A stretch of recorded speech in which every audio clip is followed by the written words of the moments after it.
Welcome to YHS on Monster Island and our ranking of the top 10 Ultraseven episodes. But before we get into the list, be sure and check out YHS on Monster Island on YouTube or any of your favorite podcast services. Whether it's film or fandom, television or toys, hosts Jacob Walsh and Jay Key navigate the vast Kaiju and Tokusatsu landscape with unparalleled energy and entertainment. Like, subscribe, and enjoy YHS on Monster Island. Now, on to Ultraseven. After the hit success Ultraman ended in April of 1967, Tsuburaya Productions launched Ultraseven 6 months later. Originally meant to be a separate but similar universe to Ultraman and the initial entry in the Ultra series Ultra Q, the overall formula of the show owes a lot to its older kin. However, some critical details were unique to Ultraseven, be it the lack of a color timer or symbiotic link with a human host, and most of all, a darker tonality that is present throughout the 49-episode series. Whereas Ultraman is fantastical, with both Kaiju and Seijin challenging our titular hero, Ultraseven is deeply rooted in science fiction with an almost exclusive focus on alien-centric plots. Ultraseven still understood that its target demographic was children, however. Dinosaur Tank, anyone? But that doesn't stop it from giving viewers more moody and atmospheric episodes with challenging moral dilemmas that Dan Moroboshi and the Ultra Guard must overcome. And some of these episodes may end up on our list of the very best of Ultraseven. Just as we stated in our recent top 10 episodes of Ultraman 1966, the goal of this list is to start debates, not to end them. The criteria we used may not align with yours, and that's okay. Let us know your favorite episodes in the comments and debate away. But now, it's time to join Dan, Kiriyama, Furuhashi, Soga, Amagi, and the incomparable Ann Yuri and review YHS on Monster Island's top 10 episodes of Ultraseven. Kicking off the countdown is an extremely unusual episode that would have surely been out of place during the Ultraman 66 run, the unique Ultraseven entry, Android Zero Directive. There's no widespread invasion from space, there's no giant version of an alien for Ultraseven to battle, or even an alien with any sort of physical prowess to speak of. It's all focused on the twisted plan of the sinister alien Chibble who is only seen for mere moments in the episode's final act. And that evil plot? Equipping legions of Earth children with real firearms to march against the adult human population is one of the more inventive and unscrupulous in the series, and one that carries even more weight today. It's the ultimate lose-lose dilemma: kill brainwashed children, or be killed and overtaken by an unknown alien being. This sombering narrative is interplayed nicely with moments and images that are lighter in nature. Furuhashi pretending to be Dan to impress a pretty girl, Dan punching Soga so he can transform into Ultraseven, or even this.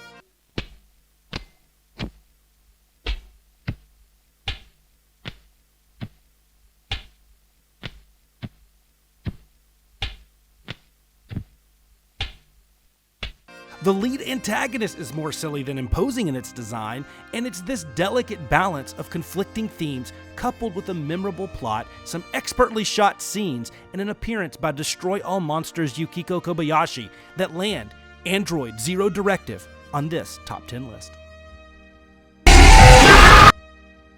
Airing back-to-back with another snow episode, Return to the North, the Showdown at 140 degrees below zero has a little bit of everything that makes a good Ultraseven episode. We get a monster versus monster battle, we get Ultra Mech, we get a fun Kaiju design in Gondar, we get a compelling obstacle for the Ultra Guard to overcome in a deep freeze that has made their base completely inoperable. We also learned that Dan has a major weakness: the cold.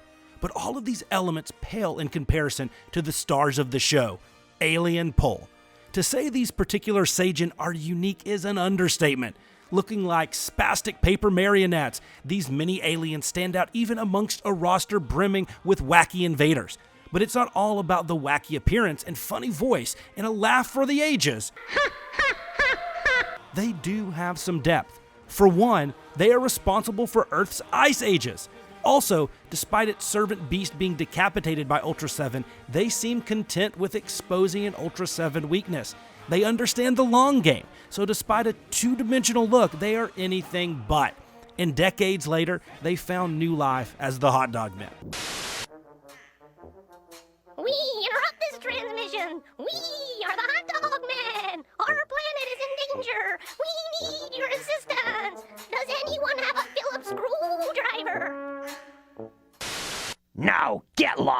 That aside, when you put such a memorable villain with all of the other aspects that are executed beautifully, you get an episode worthy of the top 10. For those that watched our top 10 Ultraman 1966 episodes list, director Akio Jisoji was no stranger to our praise, and his final episode in the Showa era, The Saucer Has Come, makes its way into this list at number 8. Though not as dark and poignant as some of his earlier offerings, Jisoji still manages to deliver a story that stands out as being not only unique, but unusually lighthearted.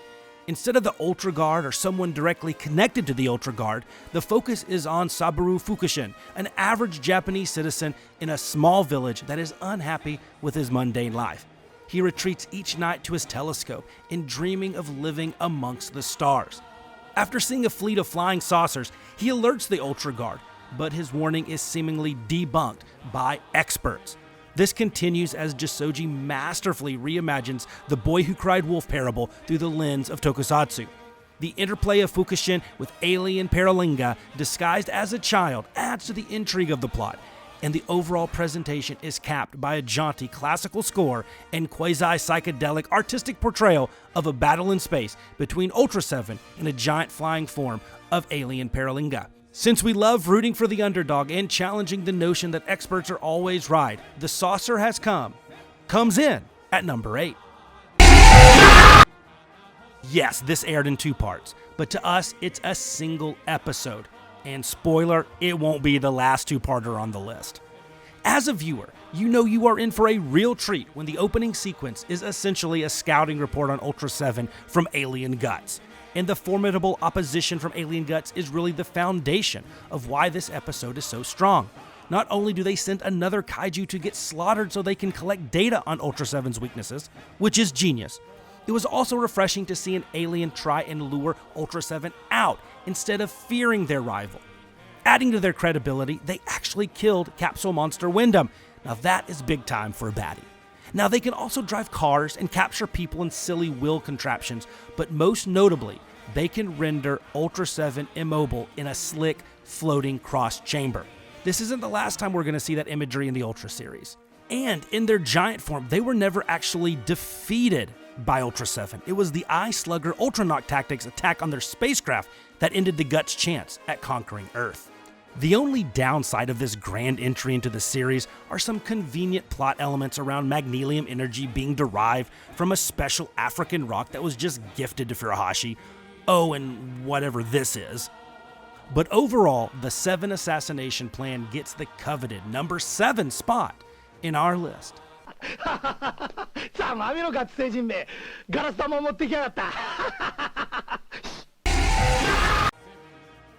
Akio Jisoji does it again with The Targeted Town, but he has help from Tetsuo Kinjo in their only collaboration on Ultraseven. Right out of the gate, viewers know this is going to be a more serious episode as you have a woman being brutally assaulted in front of children and learning of the death of Anne's uncle. It is quite intense, and as Jisoji typically does, it's juxtaposed against Dan and Anne in casual clothes, supported by a classical score. It is a masterclass in visual storytelling. Though this critically heralded entry provides some of Jisoji's best cinematography, and that's saying something, especially the ultimate battle between Ultraseven and alien Metron, it's the underlying message of humanity's trust in one another that really raises this to new levels. Not to mention, Metron's plot is creative, even for Tokusatsu, using laced cigarettes to cause people to do dastardly and catastrophic things. Maybe the only negative aspect of this episode is that it's not a 2-parter. The Targeted Town lands at number 6 in our list. Sometimes serving up a difficult and thought-provoking issue is best done through subtlety and metaphor, so the viewer doesn't know that they are, in fact, thinking about a weighty topic. And sometimes it needs to be direct, in your face, and leave no doubt as to the topic at hand. Super Weapon R1, the 26th episode of Ultraseven, takes the latter approach. As an obvious commentary on the Cold War, Earth has developed a new super weapon to scare off potential invaders, and are already developing more powerful iterations just in case those potential invaders have their own more powerful versions. It's an arms race, and the Ultra Guard, sans Dan, seem very excited about the prospect. Dan knows the vicious cycle this strategy unleashes and gives us one of the most poignant lines in all of the tokusatsu genre. That's a sad marathon that you keep running as you cough up blood. Not only does the episode directly condone this intergalactic arms race, it gives us one of the most tragic kaiju in the series, Star Bim Gairon. Thought to be uninhabited, his planet was the target of the super weapon R1's testing, destroying his homeworld and turning him into a monstrous mutation capable of regeneration. In one of the goriest and most dramatic battles, Ultraseven gruesomely slits the monster's throat, thus killing off the last remaining being from planet Gairon. The episode pulls no punches and hides behind very few nuanced notions. It's a straightforward attack on the use of nuclear deterrence, and it's very successful in its aim. And that success lands it in the 5th spot on our list. Another two-parter, another classic piece of tokusatsu, and we get to see Kaiju acting royalty as the legendary Yoshiya Tsuchiya guest stars. Westward Ultra Garrison gives us intrigue, action, narrative velocity, and a giant robot that would cement itself in the iconography of the Ultra series, King Joe.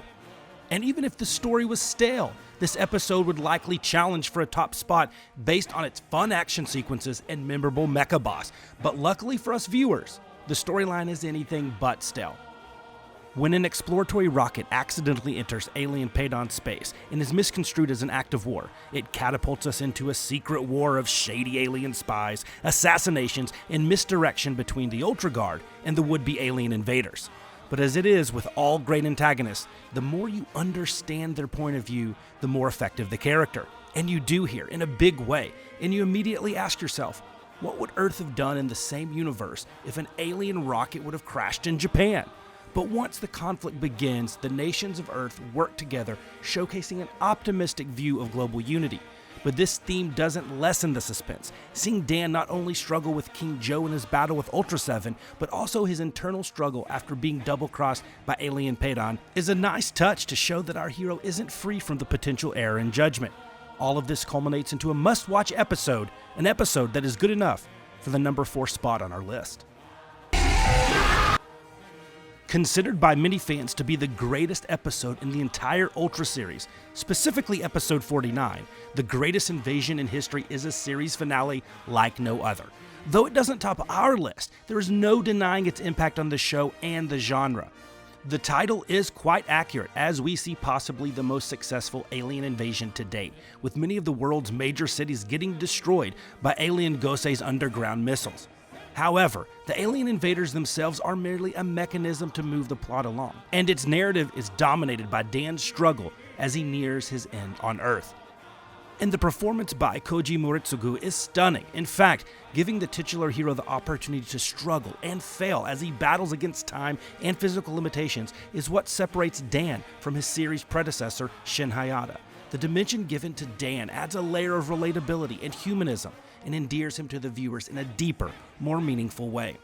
Though the aliens and their two-headed kaiju attack bird Pandon and subsequently reconstructed Pandon aren't the most memorable in the series, fans are treated to other notable moments like Seven Superior and a gathering of the entire TDF leadership, and a powerful exchange between Dan and Ann. And just as Ultraseven appeared as that bright light in the western sky when the first star came out, signifying his return to his home planet, that same bright light appears on our list at number 3. Akio Jisoji makes yet another appearance in our top 10 list, but he even outdid himself with episode 43, Nightmare on the Fourth Planet. Anyone that has seen this episode will never forget it. Eerie, surreal, and all around otherworldly. The episode takes on the classic theme of humans' reliance on technology that eventually backfires. The creepy robot chief and his equally off-putting commissioner are standouts in this barren future Earth setting, and as emotionless androids, they are sinister. Killing people for dramatic purposes, executions, treating the remaining humans as, at best, servants, confining them to the slums of Humantown. Following Dan and Soga's attempt to escape this world is so captivating, you forget all about Ultraseven. In fact, his big moment is simply destroying a fleet of ships, and it doesn't negatively affect the episode at all. It could have survived even without an appearance of the titular hero. And the crown jewel in this entry, Jisoji is ambiguous if the events even happened in real life. Or was it part of some shared dream experience during a lengthy space slumber? But it's very real that Nightmare on the Fourth Planet lands as the second best episode of Ultraseven. Before we unveil the top spot in our countdown, we wanted to showcase a few of our honorable mentions. There were plenty of episodes that gave us memorable seijin and kaiju, like the over-the-top Dinosaur Tank in the 700-kilometer run, the complex alien Pegasa in the Dark Zone, the uniquely designed nurse in Flight of the Mountain of Evil, or the iconic Eleking in Secret of the Lake. There were also entries that showcased the supporting characters in exciting storylines, like Captain Kiriyama in Search for Tomorrow, or Furuhashi in the emotionally charged Return to the North.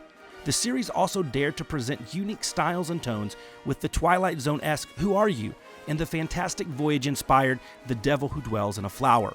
The entire series owes a lot to the episode Underground Go Go Go, as it provided critical backstory for how Ultraseven became Dan Moroboshi. All of these could have easily made our list, and maybe they made yours. But now, let's see what episode landed in the top spot. When an episode is so powerful that it has you questioning the entire premise of the protagonist's motivation and journey, and thus the entire basis of the show, it has to be considered a top entry.